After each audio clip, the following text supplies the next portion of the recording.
2017, a single violin bow sold at auction for $690,000. You can buy a beginner's bow for less than $50, but a top-rate professional bow can often cost thousands of dollars.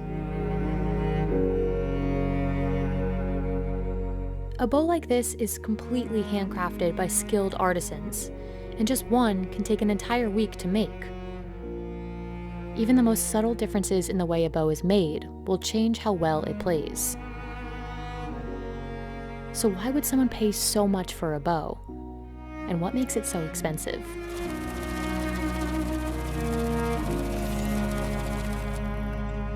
Violin bows are far more complex than they appear, and so much of what sets the value of a bow comes down to the artisan who makes it.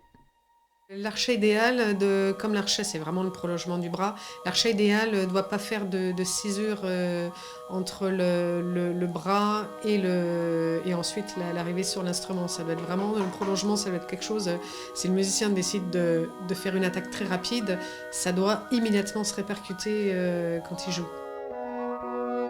Sandrine Raffan has spent the last 30 years mastering this craft at her family shop. To begin building a bow, she needs raw materials from specific regions of the world.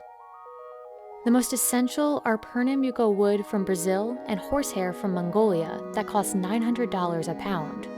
Typically, horses in cold climates have thicker and stronger hair, which won't break as easily while playing. Ce qui est important, c'est d'avoir du crin naturellement blanc. Pas du crin décoloré, parce que le crin décoloré, c'est comme un cheveu, ça devient plus fragile. Ce qu'il faut savoir, c'est que sur le crin, il y a les petites écailles. Donc à force de frotter et de jouer, les petites écailles s'en vont. Donc le musicien va remettre de la colophane pour redonner du mordant. Mais au bout d'un moment, on se retrouve sur un crin qui est lisse et complètement encrassé de colophane. Because of this wear and tear, even professional ones must be re-haired every 3 months, which is a large part of a bowmaker's restoration work. So much of this process relies on the natural instinct of a bowmaker. Y a des personnes qui vont compter les crins. Nous, on marche au feeling. On va vraiment faire ça au feeling en fonction de la largeur du passant. La nervosité de la baguette, c'est un archet assez nerveux où on peut se permettre de mettre un petit peu plus de crin justement pour que ça réponde bien. Si l'archet est souple, on va justement en enlever un petit peu. By nervous, Sandrine refers to bows that are too stiff for a musician to maintain balance. They must be sturdy, yet flexible enough to move fluidly. C'est vrai que c'est un bois qui est assez dense, nerveux, mais en même temps en gardant des grandes qualités élastiques, parce que l'archet doit être, tout en étant nerveux, doit avoir quand même une certaine souplesse. Donc on ne peut pas faire un archet en ébène, par exemple, ça n'irait pas, ce serait beaucoup trop nerveux, ce serait injouable. Every small alteration by the bowmaker, from carving the head of the stick to tweaking the curve of the bow, determines how well a bow will play and ultimately sets the final value. Je dirais comme n'importe quel métier manuel de précision, on travaille au dixième de millimètre, donc faut être juste essayer d'être constant dans son travail, d'être précis. So even as ideal as this wood is for bows, it's up to the bowmaker to determine that the shape of the stick is just right. Then Sandrine must consider the age of the wood, another time-consuming element of the process.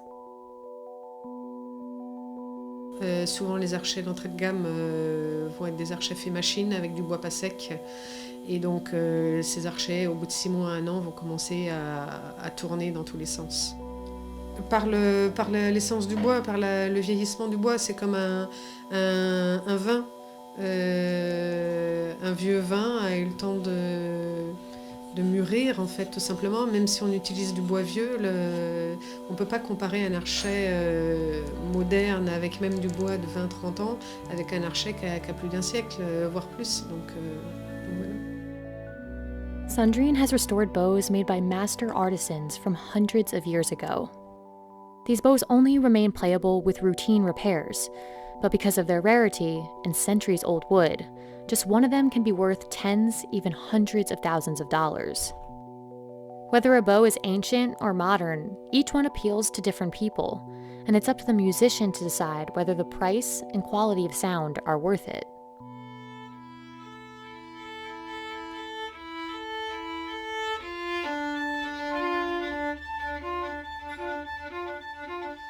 On parle souvent de mariage à trois, c'est-à-dire qu'on parle de mariage avec l'archet, avec le musicien, et ensuite avec l'instrument.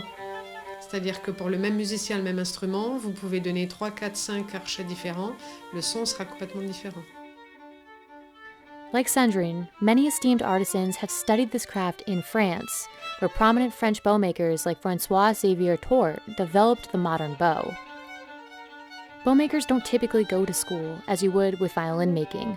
Instead, many must train as an apprentice for 3 years under a master bowmaker. That tradition continues for Sandrine today, as she shows the next generation how to make bows by hand. En soi, chaque archet est différent et nous apprend et voilà, et on apprend tous les jours. Et je dois dire, au bout de 30 ans, il n'y a pas un matin où je me lève, je peux me lever des fois fatiguée, mais en tout cas jamais je me lève en me disant mince, il faut que j'aille travailler.